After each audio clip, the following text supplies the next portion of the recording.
Hello everyone, कैसे हैं आप सभी। We are welcoming you on our channel grow with pharma. तो आज हम बी फार्म के 8 सेमेस्टर के एक सब्जेक्ट के बारे में डिस्कस करने वाले हैं। तो वो है सोशल एंड प्रिवेंटिव फार्मेसी, जो कि है सब्जेक्ट कंपलसरी सब्जेक्ट्स में है ये एंड बायोस्टेट्स। इसके बाद दो सब्जेक्ट्स आपको ऑप्शनल में कोई और सब्जेक्ट्स लेने पड़ते हैं, तो ये तो कंपलसरी है। तो इसमें से सोशल एंड प्रिवेंटिव फार्मेसी के लेक्चर्स में आपसे स्टार्ट करने वाली हूँ। तो आज हम फर्स्ट यूनिट का फर्स्ट टॉपिक डिस्कस करने वाले। एक बार हम देख लेते हैं कि फर्स्ट यूनिट में क्या है। फर्स्ट यूनिट में है कॉन्सेप्ट ऑफ हेल्थ और कॉन्सेप्ट ऑफ डिजीज़।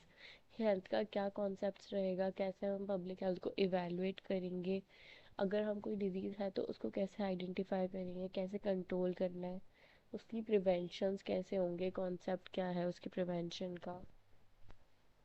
और अगर कोई डिजीज़ है, कोई सोशल कॉज है डिजीज़ का, या फिर सिक होने का, बीमार होने का क्या सोशल कॉज है, क्या सोशल प्रॉब्लम्स है, तो वो सब हम इसमें डिस्कस करने वाले हैं। देन इसमें सेकंड टॉपिक आएगा सोशल एंड हेल्थ एजुकेशन, जिसमें हम फूड न्यूट्रिशन से रिलेटेड बात करेंगे। उसके बाद थर्ड आएगा सोशोलॉजी एंड हेल्थ। उसमें हम socio economic socio cultural factors हो गए, अर्बनाइजेशन, पोवर्टी, ये सब के बारे में डिस्कस करेंगे। ये सब अल्टीमेटली हमारी हेल्थ को ही अफेक्ट कर रही है, तो बेसिकली हम हेल्थ के बारे में ही पढ़ेंगे। टॉपिक आएगा हाइजीन एंड हेल्थ पे, तो वो हो गया हमारे पर्सनल हाइजीन्स कैसे हो गए, हम उन हैबिट्स को, अनहाइजीनिक हैबिट्स को कैसे अवॉइड कर सकते हैं। तो वो सब हम इस यूनिट में देखेंगे। तो आज हम फर्स्ट, ओके, सो आज जो हमारा फर्स्ट चैप्टर है वो था concept of health and disease. तो हम बेसिक पहले इंट्रोडक्शन देखते हैं। तो हम हेल्थ को क्या समझते हैं। अगर हम पर्सनल वेलबींग की बात कर रहे हैं, अगर मैं पर्सनली पूरी फिजिकली, मेंटली, सोशली सब तरह से फिट हूँ, तो मैं खुद को एक हेल्दी पर्सन कंसीडर करूँगी। तो वही है कि अगर हम इंडिविजुअल में पर्सनली खुद को, या फिर हमारे आसपास जो एक दो जने हैं, अगर हम उनको हेल्दी कंसीडर करें, उसके बाद हम एक दो जने के बाद अपनी फैमिली पे जाते हैं, क्योंकि हमारे फैमिली में 8 to 10 मेंबर्स होते हैं। हमारे पेरेंट्स होते हैं, हमारे ग्रैंड पेरेंट्स होते हैं, हमारे कजन्स होते हैं, हमारे सिबलिंग्स हैं। तो अगर हम उन सबको भी कंसीडर करें कि वो भी अपनी हेल्थ को पूरा प्रायोरिटी पे रखें, वो भी हेल्दी हो, उसके बाद हम ओवरऑल कंट्री की हेल्थ के बारे में बात करेंगे। तो अगर ये सब ठीक है तो that means all are the healthy persons. But ये है नहीं, तो उसके बाद हम अब देखते हैं कि क्या क्या फैक्टर्स उसको अफेक्ट करते होंगे, कि कोई पर्सन हेल्दी नहीं है, या फिर अनहेल्दी होने का क्या कॉज हो रहा है। तो हेल्थ को हम कैसे डिटरमाइन करते हैं। अगर हम फिजिकली बहुत फिट है, लाइक हमारी में कोई डिजीज़ नहीं है, कोई हमारे में ऑर्गन डैमेज नहीं हो रहा है, कोई हम भी जो छोटी छोटी चीज़ें होती है उससे अफेक्ट नहीं हो रहे, तो हम फिजिकली फिट है।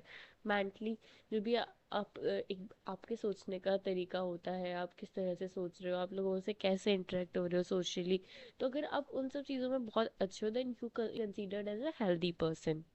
मतलब आप में कोई डिजीज नहीं होनी चाहिए, एब्सेंस ऑफ डिजीज है, दैट मीन्स यू। एक बार गुड हेल्थ को कैसे, अगर हमारी हेल्थ है, चलो ठीक है, हमने हेल्दी कंसीडर कर लिया, फिजिकली, मेंटली, सोशली हम बहुत अच्छे हैं, फिट हैं उन सब चीज़ों में। एक गुड हेल्थ में क्या पैरामीटर्स होने चाहिए। अगर हम कोई वर्क को बहुत एफिशिएंटली कर रहे हैं, हमारे में एबिलिटी है वो वर्क करने की, then you will be considered as a good healthy person. And अगर आपकी मेंटल कंडीशन अच्छी है, या फिर आप एक कोई काम को सिस्टमेटिकली या फिर कोई प्रोसीजर की फॉर्म में फॉलो कर रहे हो, लाइक एक रूटीन देख लेते हैं। अगर आप बहुत पंचुअल हो, आपको टाइमलाइन दी गई है 10 बजे आपको ऑफिस पहुंचना है, then you, if you are being there at 9:55, then you are doing your work so systematically. आप अपने काम को बहुत सिस्टमेटिकली कर रहे हो, एकदम पंचुअलिटी से कर रहे हो। तो इससे जो डेली रूटीन का काम होता है, वो अगर आप सिस्टमेटिक फॉर्म में कर रहे हो, then you are considered as a good and healthy person. आपको एबिलिटी है कि आप डिसीजन ले सकते हो, आप कंफ्यूज्ड नहीं हो कि नहीं मैं तो डिसीजन नहीं ले पा रहे हैं, या फिर कुछ इनेबिलिटी है उस डिसीजन लेने में, हमेशा कंफ्यूजन ही क्रिएट हो रहा है। तो वो चीज़ नहीं होनी चाहिए, और आप एकदम डिजीज से फ्री होने चाहिए, that means you are an good and healthy person. अब हम गुड हेल्थ को कैसे मेंटेन कर सकते हैं। हेल्दी और बैलेंस डाइट लेके, न्यूट्रिशन को अच्छा प्रॉपर मेंटेन करके, हम गुड एंड हेल्दी हैबिट्स को हमारे रूटीन में ट्रांसफॉर्म कर सकते हैं, कि हमें हेल्दी हैबिट्स को फॉलो करना है, हमें एक्सरसाइज प्रॉपर करनी है, फिटनेस पे ध्यान देना है, अपनी बॉडी को प्रॉपर रेस्ट देना है। बॉडी को जब तक रेस्ट नहीं दोगे तब तक वो अगले दिन के लिए कैसे प्रिपेयर होगी। सो अब हम पहले देखते हैं कि हेल्दी और मेंटेन्ड डाइट कैसे, अगर हम हमें अगर बैलेंस डाइट ली हमने, हैविंग अ बैलेंस डाइट में कैसे, अगर हम प्रॉपर अमाउंट में विटामिन्स ले रहे हैं, प्रोटीन्स ले रहे हैं, कार्बोहाइड्रेट्स ले रहे हैं, तो ये सब चीज़ें अगर आप एकदम बेसिकली सारे प्रॉपर अमाउंट में ले हो, तो you are balancing your diet. Balancing कैसे, जैसे कि अ, हमें 200 ग्राम्स ये लेना है, 300 ग्राम्स ये लेना है, तो आप पूरी अपनी डाइट को बैलेंसली ले रहे हो कि आपकी बॉडी को कितने अमाउंट की उसकी नीड है, और आपको आप उसी को प्रॉपरली दिए जा रहे हो। तो वो एक हैविंग अ बैलेंस डाइट हो गया। उसके बाद फ्रेश फूड अगर हम कोई फ्रेश वेजिटेबल्स खा रहे, फ्रेशली कुक्ड फूड खा रहे बेसिकली, क्योंकि अगर आप अभी पिज़्ज़ा बर्गर्स देखो, तो बर्गर्स के बन्स पुराने बने हुए होते हैं, तो लाइक वो फ्रेश फूड नहीं है आपके लिए। अगर आप घर में फ्रेशली कुक्ड फूड खा रहे हो, तो एक वो आपकी बॉडी को हेल्दी ही रखेगा। अगर आप वाटर कंजप्शन आपके बॉडी में अच्छा है, 4 लीटर्स इन अ डे आप पी रहे हो, तो दैट्स अ गुड थिंग। तो आप अपनी बॉडी को हेल्दी फॉर्म में ट्रांसफॉर्म कर रहे हो। Then good habits for a good health, क्या हैबिट्स अच्छी होनी चाहिए, लाइक एक get some fresh air daily. एक वॉक इन नेचर जो होता है कि आप अगर थोड़ा नेचर में बाहर जाओगे, आपके नॉस्ट्रल्स खुलेंगे, आपकी बॉडी थोड़ा एक्टिव फील करेगी, थोड़ा पेड़ पौधों के पास जाओगे, तो मतलब एक अच्छी सी फीलिंग आती है, तो वो एक अच्छी हैबिट होगी। डेली एक्सरसाइज एंड योगा करना स्टार्ट करो, तो वो बहुत अच्छी हैबिट है, ताकि आपकी बॉडी क्या मेंटेन रहेगी। उसके बाद एक करेक्ट बॉडी पोस्चर, देखो यहाँ पे मैंने एक फ़ोटो लगाई है, तो दिख रहा है कि हाँ ये एक करेक्ट बॉडी पोस्चर है सोने का। वरना अगर आपने अपना बॉडी पोस्चर ठीक नहीं रखा, तो आपको फिर बैक पेन होना स्टार्ट हो जाता है, नेक पेन होता है। तो एक करेक्ट बॉडी पोस्चर बहुत ज़रूरी है। देन आपको अपनी बॉडी को एकदम बूस्ट आउट रखना है, हमेशा मोटिवेट रखना है, अपने माइंड को हेल्दी रखना है, ताकि हम अच्छे से अच्छा काम करने का सोचें। हम एक अच्छा प्लान करें कि हाँ हमें आज ये करना है, हमें कल ये ट्रांसफॉर्म करना है। तो हमें क्या खुद को मोटिवेट रखना पड़ेगा, तभी जाके तो हम नेक्स्ट डे के लिए या फिर अच्छे डिसीजंस ले पाएंगे। एंड थर्ड है exercise and rest for a good health. Good health के लिए हमें एक्सरसाइज और रेस्ट करना बहुत ज़रूरी है। एक प्रॉपर रेस्ट और एक स्लीप बहुत ज़्यादा ज़रूरी है। अगर हम फिजिकली एंड इमोशनली हमारी अच्छी है health, then you are good enough to being a healthy person. उसके बाद एक प्रॉपर रेस्ट और स्लीप में क्या होगा, अगर आप प्रॉपर स्लीप लेते हो, तो आपका स्ट्रेस लेवल भी कम होगा, आपकी मेमोरी इन्हेंस हो जाएगी। लाइक आज अगर आपने 8 आवर्स की स्लीप बहुत ज़रूरी होती है, 8 आवर्स की स्लीप ली, उसके बाद ही तो आपका माइंड प्रिपेयर होगा कि हाँ अब जब नेक्स्ट डे जो भी चीज़ें होगी उसको मैं ग्रैब करूँगा, उसको इनगल्फ करूँगा, तो उससे ही हमारी मेमोरी इन्हेंस होगी। Like if you are having a good sleep, then you will be maintaining your body weight. कैसे कि अगर कोई प्रॉपरली नहीं सो पाते, आइदर वो स्किनी होता जाता है या फिर वो उसको ओबेसिटी होने लग जाती है। तो एक बॉडी वेट को मेंटेन करना काफ़ी ज़्यादा ज़रूरी है। अगर आप अच्छे से डेली या फिर एक रूटीन में आप एक्सरसाइज कर रहे हो, तो उससे क्या है, आपके रिस्क फैक्टर्स कम हो जाएंगे किसी भी डिजीज़ के होने के। हार्ट डिजीज़ कम होगी, इसलिए बोलते हैं जो भी बीपी पेशेंट्स होते हैं या फिर हार्ट पेशेंट्स होते हैं, आप वॉक करिए, नेचर में वॉक करिए। अगर आप एक्सरसाइज करते हो तो आपका मूड भी अच्छा रहता है, थोड़ा मूड इम्प्रूव होता है। एक्सरसाइज करोगे, हमारी बोन्स पे प्रेशर होगा, हमारी बोन्स और ज़्यादा स्ट्रांग होती जाएंगी। अब हम देखते हैं कि हेल्थ के डायमेंशंस कैसे होते हैं। हेल्थ के डायमेंशंस 4 तरह से होते हैं। फिजिकल हेल्थ, जो भी अब मैंने बताया, कोई डिजीज़ नहीं है अंदर, आप अंदर से बहुत ज़्यादा स्ट्रांग हो।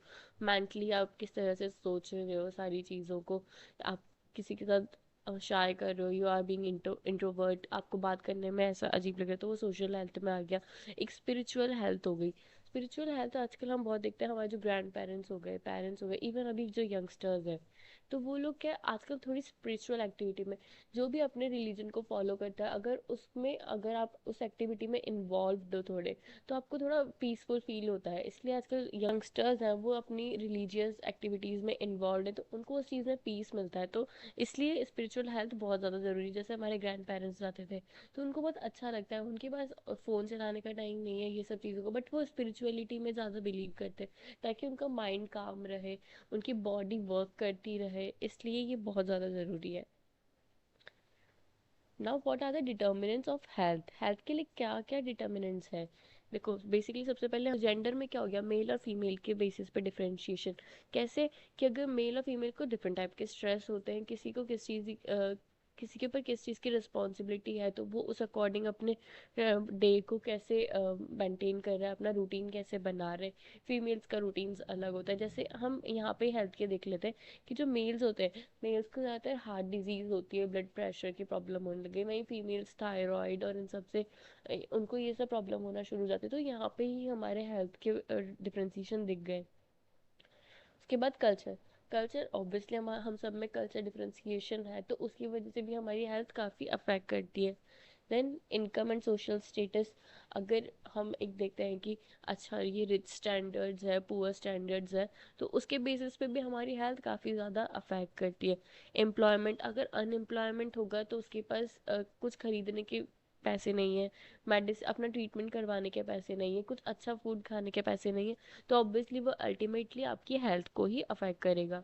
एजुकेशन प्रॉब्लम है, एजुकेशन अच्छे से नहीं दी जा रही है, तो भी आपके हेल्थ को अफेक्ट करेगा, क्योंकि प्राइमरी एजुकेशन आपको सिखाया जाता है कि हमें किस किस चीज़ों पे ध्यान देना है, माल न्यूट्रिशन पे, हमें कैसा फूड खाना चाहिए कैसा नहीं, तो वो अल्टीमेटली आपकी हेल्थ को ही अफेक्ट करेगा। आपका सोशल इन्वायरमेंट कैसा है, आप किस इन्वायरमेंट में रह रहे हो, आपका फिजिकल क्या इन्वायरमेंट है। हेल्दी चाइल्ड डेवलपमेंट, जो छोटा बच्चा होता है उसके चाइल्ड डेवलपमेंट में क्या क्या चीज़ होती है, तब हम काफ़ी ज़्यादा उसको न्यूट्रिशियस चीज़ें देते हैं, उसकी हेल्थ पे बहुत ज़्यादा ध्यान देते हैं। हमारे पर्सनल हेल्थ प्रैक्टिसेस क्या है, हमारे स्किल्स क्या है, हम पर्सनली क्या काम कर रहे हैं जो हमारी हेल्थ अच्छी रहे। जो भी हेल्थ सर्विसेज प्रोवाइड हो रही गवर्नमेंट के थ्रू, वो भी डिटर्मिनेंट है हेल्थ का। उसके बाद आपका सोशल सपोर्ट नेटवर्क कैसा है, आप किन लोगों के साथ उठ बैठ रहे हो, आपका कैसा डेली उन लोगों के साथ इंटरेक्शन है, वो भी बहुत ज़रूरी है। बायोलॉजिकल और जेनेटिक एंडोमेंट, आपके हेरिडिटी से भी कुछ आया है तो वो भी अफेक्ट कर सकता है हेल्थ को। अब हेल्थ को क्या फैक्टर्स अफेक्ट करते हैं, हम देखते हैं। फर्स्ट है हेरिडिटी, जैसे ही मैंने अभी बताया, ठीक है, हमारे ग्रैंड पेरेंट्स को अगर ब्लड प्रेशर की प्रॉब्लम थी, तो हमारे पेरेंट्स में भी अगर वो आई तो हम में आने के भी तो चांसेस बहुत ज़्यादा है। तो हेरिडिटी आपकी तो हेल्थ में मतलब ट्रांसफॉर्मेशन आ गया ना, उनसे आप में आ गया, तो आप ऑलरेडी अनहेल्दी हो गए। देन इन्वायरमेंटल फैक्टर्स, इन्वायरमेंटल आपके आसपास जो सराउंडिंग है, आपका एटमॉस्फेयर है, जो आपका आप जो पानी कंज्यूम कर रहे हो, जो एयर कंज्यूम कर रहे हो बाहर के एनवायरनमेंट से, तो वो कैसा है। अगर वहाँ पे आप कोई सोचो, कोई पॉलन ग्रेन्स हो गए, जो बहुत से लोग एलर्जिक होते हैं, या फिर कोई हजार्डस सब्सटेंस, कोई ऐसे एरिया में रह रहा है जहाँ पे कोई इंडस्ट्री है, तो वहाँ से बहुत ज़्यादा पोल्यूशन आ रहा है, हजार्डस सब्सटेंस निकल रहे हैं, तो अगर वो हम इनहेल कर रहे हैं तो हम अल्टीमेटली एक अनहेल्दी पर्सन ही बन रहे हैं, क्योंकि वो जाके हमारे लंग्स को अफेक्ट करेगा। तो ऐसे बहुत सारे फैक्टर्स हैं जो कि अफेक्ट कर सकते हैं। लोग अच्छा पानी नहीं पी रहे हैं, अगर कहीं से कंटेमिनेटेड वाटर आ रहा है, तो वो भी तो अल्टीमेटली हमारी हेल्थ को ही अफेक्ट करेगा। सोशो इकोनॉमिक फैक्टर्स हो गए, सोशली और इकोनॉमिकली क्या इफेक्ट हो रहा है, अगर पैसे नहीं है, लोगों से इंटरेक्ट नहीं कर पा रहे हो, तो वो हेल्थ पे ही तो अफेक्ट करेगा। कितने लोग मतलब कोई डिजीज़ चल रही है बट उनके पास पैसे नहीं है उसको ट्रीट करवाने के, या फिर उसको इवन डायग्नोस करवाने के, उनको पता ही नहीं है कि वो डिजीज़ है, तो फिर वो हमारी हेल्थ को ही अफेक्ट कर रहा है। पर्सनल फैक्टर्स, जैसा कि मैंने बताया था कि अगर हम अच्छे से डाइट नहीं लेंगे, प्रॉपर स्लीप नहीं लेंगे, एक्सरसाइज नहीं करें, हमारी बॉडी को वर्क नहीं करवा रहे, तो वो हमारी हेल्थ को बहुत कॉम्प्रोमाइज़ करने वाला है। अब हम पब्लिक हेल्थ को कैसे इवेलुएट करते हैं, इवेलुएट कैसे करेंगे, सोचो कि आज हम किसी डॉक्टर के पास जाते हैं, वो हमारी सारी इन्फॉर्मेशन लेता है, कलेक्ट करता है, उस इन्फॉर्मेशन को स्टोर करता है, तभी तो वो आगे जाके गवर्नमेंट के पास या फिर जो भी अथॉरिटीज़ है उनके पास जाती है। तभी तो हमारे नेशनल लेवल पे या ग्लोबल लेवल पे पता चलता है कि ओ, इस कंट्री में इतने डायबिटिक पेशेंट हैं, इतने हाइपर टेंशन के पेशेंट्स हैं, तो वो सब तभी पता चलता है। तो हम पब्लिक हेल्थ को तभी इवेल्युएट कर पाते हैं जब हमारा डेटा, हमारे जो भी इंफॉर्मेशन है वो गवर्नमेंट अथॉरिटी के पास या फिर दूसरी जो भी अथॉरिटी है उनके पास जाए, जो भी इवेल्युएटिंग अथॉरिटी है बेसिकली, जो इन सबको इवेल्युएट करने वाली, देखने वाली उनको। तो जो एक इवैल्यूएशन प्रोग्राम है, ये एक ऐसा मेथड है जो कि हमारी पब्लिक हेल्थ को इम्प्रूव करेगा।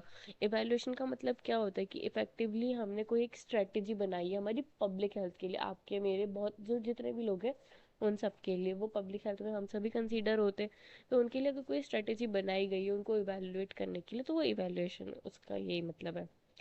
अब हमें ऐसा इवैल्यूएशन प्रोग्राम को बनाने का क्या रीज़न था इसके पीछे, ताकि हम इफ़ेक्टिवली देख पाएँ कैसे कैसे कैसे वो रन हो रहा है। हम उसके स्टेप्स देख सकें कि प्रोग्राम इवैल्यूएशन में क्या क्या स्टेप्स हैं, क्या पहले किस चीज़ पे ध्यान दिया जा रहा है, उसके बाद किस चीज़ पे ध्यान दिया जा रहा है। तो ये प्रोग्राम को इवैल्यूएट करने के स्टेप्स हो गए। फिर हम उस प्रोग्राम को इवैल्यूएट करने के बाद हम उसको समराइज फॉर्म में निकालेंगे कि ओ इसमें ये इसेंशियल एलिमेंट्स ज़रूरी थे, तो उसको समराइज कर लिया। उसके बाद क्या पर्पस था, क्या मेथड्स यूज़ हुए थे उस एवेल्यूशन प्रोग्राम में, क्या कौन उसको मॉनिटर कर रहा है, कैसे सिस्टमेटिकली उसका इवैल्यूएशन किया जा रहा है या नहीं, प्रोटोकॉल्स फॉलो किए जा रहे हैं या नहीं, प्रोसीजरली करा जा रहा है या नहीं। तो उसको बेसिकली मॉनिटर करेंगे। तो ये सब चीज़ें हमें ज़रूरी थी कि किसी एक इवैल्यूएशन प्रोग्राम को रन करवाने के लिए ना। व्हाट आर द रिक्वायरमेंट्स जो भी हम पब्लिक हेल्थ के लिए ज़रूरी होती है। क्या इवैल्यूएशन एक्सपर्ट्स आज आप या मैं तो जाके नहीं करेंगे कि हम इवेलुएट कर लेंगे, नो। जो इवेल्यूशन एक्सपर्ट होता है उसको सब चीज़ों की नॉलेज होती है कि हमें पब्लिक हेल्थ में ये पैरामीटर्स को कंसीडर करना है, तो वो ही इवेलुएट कर पाएंगे। That's why they are expert. तो उसके बाद सीडीसी का कोई स्टाफ, जो कि सीडीसी क्या होता है, centre for disease control and prevention. ये तो अब डिजीज कंट्रोल और प्रिवेंशन ऑब्वियसली पब्लिक हेल्थ पे ध्यान दे रहा है, डिजीज को कंट्रोल करने में, प्रिवेंट करने में। तो वही लोग उसमें पार्ट रहेंगे कि ये भी ज़रूरी है।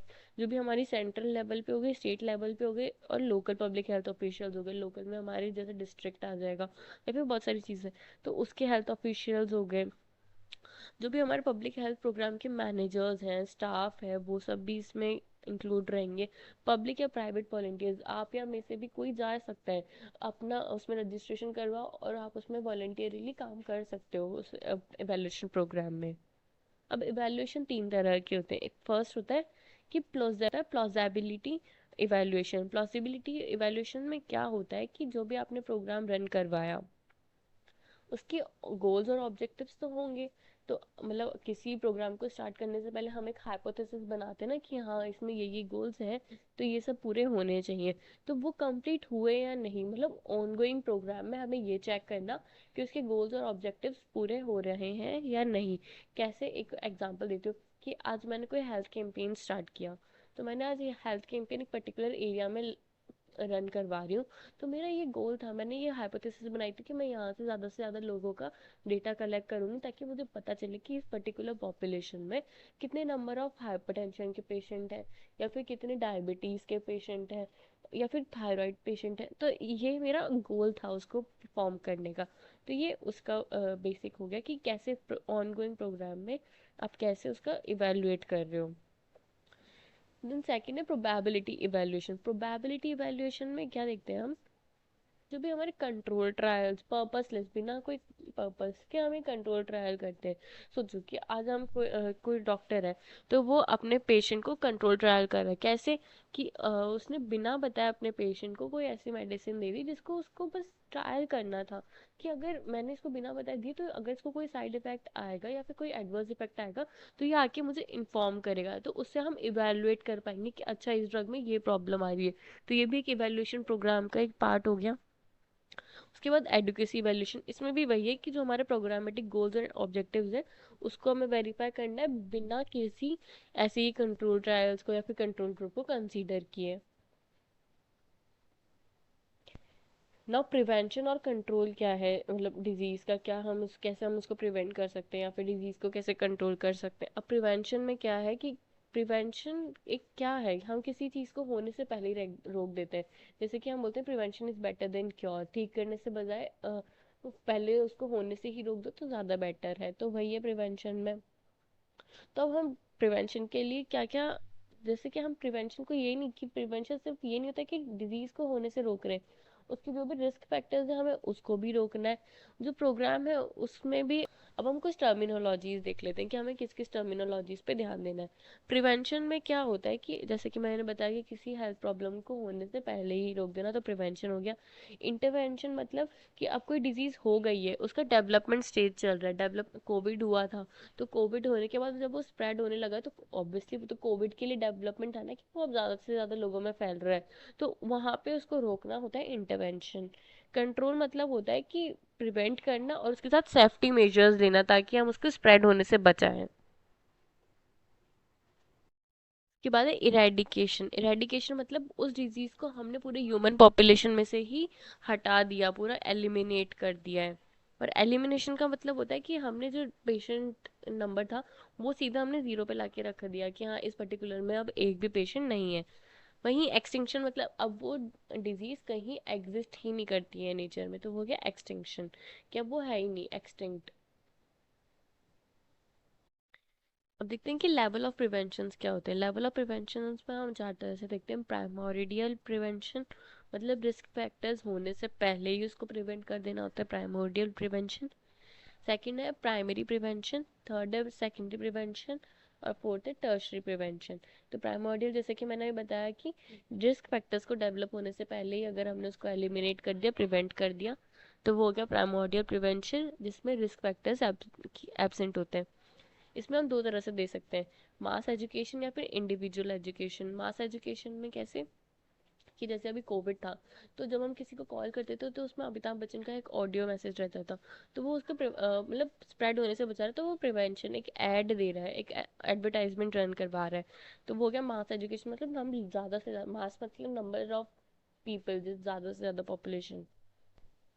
और इंडिविजुअल एजुकेशन में क्या हुआ कि कितने हम पर्टिकुलर पर्सन को एजुकेट कर रहे हैं उस बारे में। फिर प्राइमरी प्रिवेंशन, प्राइमरी प्रिवेंशन में क्या होता है कि हम किसी डिजीज़ को होने से पहले, ऑनसेट होने से पहले, मतलब अब उसमें ऐसा प्रिवेंशन करेंगे कि उसमें डिजीज़ होने के चांसेस बहुत कम हो जाए, उसमें पॉसिबिलिटी कम हो जाए डिजीज़ को दोबारा होने की। इसमें रिस्क फैक्टर्स होते हैं। और फिर प्राइमरी हेल्थ को प्रमोट करना कैसे, हेल्थ को हेल्थ एजुकेशन देना, न्यूट्रिशन के बारे में बताना, एक्सरसाइज करना, रेस्ट एंड स्लीप। और एक हो गया स्पेसिफिक प्रोटेक्शन। उसमें क्या होगा, जैसे हम मॉस्कीटो नेट्स, मॉस्कीटो से बचने के लिए हम मॉस्कीटो नेट लगाते हैं। कॉन्ट्रासेप्शन, प्रेगनेंसी को प्रिवेंट करने के लिए हम कॉन्ट्रासेप्टिव्स यूज़ कर रहे हैं। उसके बाद हम विटामिन को सप्लीमेंट, विटामिन के सप्लीमेंट ले रहे हैं, वैक्सीनेशन करें, ताकि हम पहले से ही प्रोटेक्ट कर रहे हैं। देन थर्ड है सेकेंडरी प्रिवेंशन, मतलब अब डिजीज हो चुकी है डेवलप, अब उसको डायग्नोज करो और उसको ट्रीट करो, तो ये हो गया सेकेंडरी प्रिवेंशन। टर्शरी प्रिवेंशन, अब डिजीज बहुत ज़्यादा प्रोग्रेस हो चुकी है डिजीज की, अब हमें ऐसे कोई प्रिवेंशन यूज़ करने हैं ताकि अब क्या है, हमारा कोई ऑर्गन डैमेज ना हो जाए, कोई हमारे कोई टॉक्सिसिटी क्रिएट ना हो जाए, तो ऐसी कोई डिसेबिलिटी ना आ जाए बॉडी में, या फिर कोई ऐसा इम्पेयरमेंट ना आ जाए, वो होता है टर्शरी प्रिवेंशन। हम डिजीज़ कंट्रोल के क्या कॉन्सेप्ट्स हैं, मतलब इससे हम क्या कर सकते हैं कि डिजीज़ को कैसे ट्रांसमिट होने से बचाएं, कम कैसे करें। ट्रांसमिट मतलब स्प्रेड होने से बचाना है कैसे, फर्स्ट और सेकंड दो तरह के हैं। एक होता है कंट्रोलिंग रिजर्वायर और एक होता है इंटरप्शन ऑफ ट्रांसमिशन। रिजर्वायर को कैसे कंट्रोल कर सकते हैं कि एपिडेमियोलॉजिकल इन्वेस्टिगेशन। एपिडेमियोलॉजिकल मतलब क्या होता है, एक पर्टिकुलर नंबर ऑफ पेशेंट, उनमें इन्वेस्टिगेट करना, या फिर कोई नंबर ऑफ पॉपुलेशन में, उसको जल्दी से जल्दी डायग्नोस करना। ट्रांसमिशन है इसका मतलब वो फैल सकती है लोगों में, तो आइसोलेट कर दो उस पर्सन को, नोटिफाई करो गवर्नमेंट को जल्दी से जल्दी, और उस पर्सन को हो सके तो क्वारंटाइन कर दो, थोड़ा अलग रहना शुरू कर दो, ताकि वो फैले ना ज़्यादा।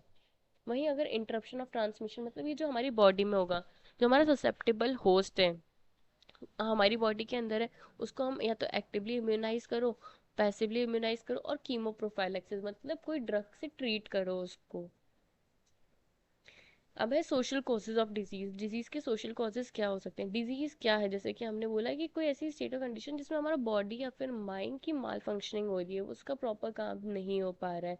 अगर कोई डिजीज का क्या होता है, एक लिविंग ऑर्गेनिज्म कॉज होता है, या तो बैक्टीरिया, वायरस, कुछ भी हो सकता है, तो बैक्टीरियल इन्फेक्शन हो गया, वायरल इन्फेक्शन हो गया, तो वो एक इन्फेक्शियस डिजीज है, इन्फेक्शन की वजह से डिजीज हो रही है, और उसके सिम्टम्स भी उससे रिलेटेड ही आएंगे, जो कि हमारे बेसिकली और कुछ नहीं तो हमारे फिजिकली, मेंटली और सोशली चीज़ों को ही अफेक्ट करेंगे उसके सिम्टम्स।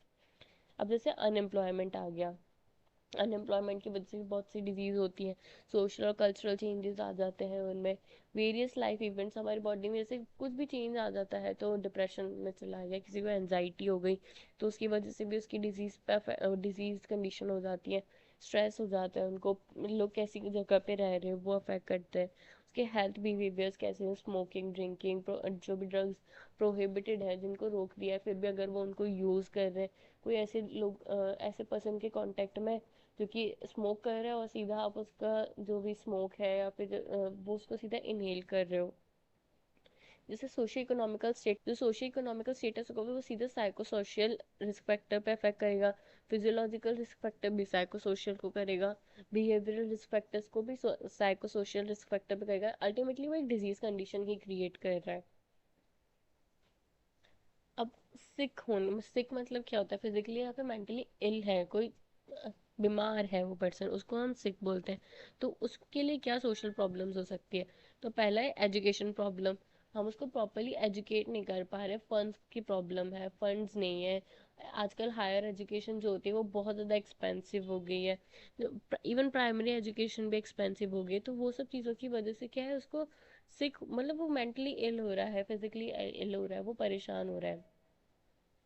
सोशल रिलेशनशिप कैसे होगा कि जैसे आज लोग हैं बहुत इंट्रोवर्ट हो रहे, होते हैं, अगर लोग इंट्रोवर्ट हैं तो वो सब लोगों के सामने कुछ ज़्यादा बात करना प्रेफर नहीं करते, काफ़ी शाय फील करते, तो उनका सोशल रिलेशनशिप बहुत वीक होता जा रहा है। वो एक स्मॉल ग्रुप में रहना पसंद करते हैं, एक दो लोगों के साथ, तो उनको एक फियर रहता है। वही सेकंड थर्ड है एम्प्लॉयमेंट इशू, जैसे कि हमारी इंडिया में नंबर ऑफ पॉपुलेशन तो बहुत ज़्यादा बढ़ती जा रही है, बट जॉब अपॉर्चुनिटीज़ उतनी ही कम है, वो नहीं बढ़ रही है साथ में। तो भी लोग ज़्यादा जैसे फिजिकली मेंटली डिप्रेस हो रहे हैं कि पैसे नहीं है, एम्प्लॉयमेंट नहीं है, तो उसमें भी बहुत अफेक्ट करता है। लॉस ऑफ इंडिपेंडेंस मतलब अब उनको इंडिपेंडेंटली कुछ काम नहीं कर पा रहे, उनको किसी पे डिपेंड होना पड़ रहा है। जैसे कि पैरालाइज्ड पर्सन हो गए, तो वो उनके अंदर डिसेबिलिटी आ गई, अब वो कुछ कर नहीं सकते, उनको एक खाने के लिए जो अपने बेसिक जो डेली रूटीन वाली चीज़ है उसके लिए भी किसी और पे डिपेंड होना पड़ रहा है, तो भी वो बहुत सिक फील करते हैं। देन लास्ट है कम्युनिकेशन इश्यूज, उसमें क्या होगा कि अगर हम मेंटली स्ट्रेस्ड है और या फिर कोई डिप्रेस्ड है तो वो बहुत उसमें एक प्रॉब्लम आएगी, वो एक्सप्रेस नहीं कर पाएगा, उसको बहुत डिफिकल्टी होगी अपनी चीज़ों को कम्युनिकेट करने में, तो वो बहुत ज़्यादा इफेक्ट करता है, वो उसको सिक कंसीडर किया जाता है। तो आई होप आपको ये वीडियो अच्छी लगी होगी, एंड अगर कोई क्वेश्चंस होते हैं तो आप कमेंट सेक्शन में पूछ सकते हैं। Thank you.